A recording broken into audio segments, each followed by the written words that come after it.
All right, WMC, this is the video to find the winner of the mini helmet winner's choice plus the Aaron Jones Jamal Williams dual signed 16 by 20. So we'll check the time July 5th at 12:57 p.m. I'm going to go over to the Raz and type live. We have July 5th at 12:57 p.m. There is the list of our 16 entries. We're just going to randomize your names, and then whoever's on top after the final roll is our winner. So we need a dice roll of 5 or higher. There's 11. All right, 11 times. Here we go. 1, 2, 3, 4, 5, 6, 7, 8, 9, 10. Last and final. Here we go. Good luck. It is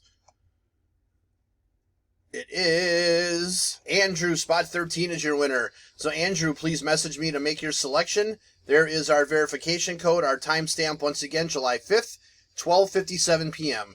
That's it, guys. Thanks.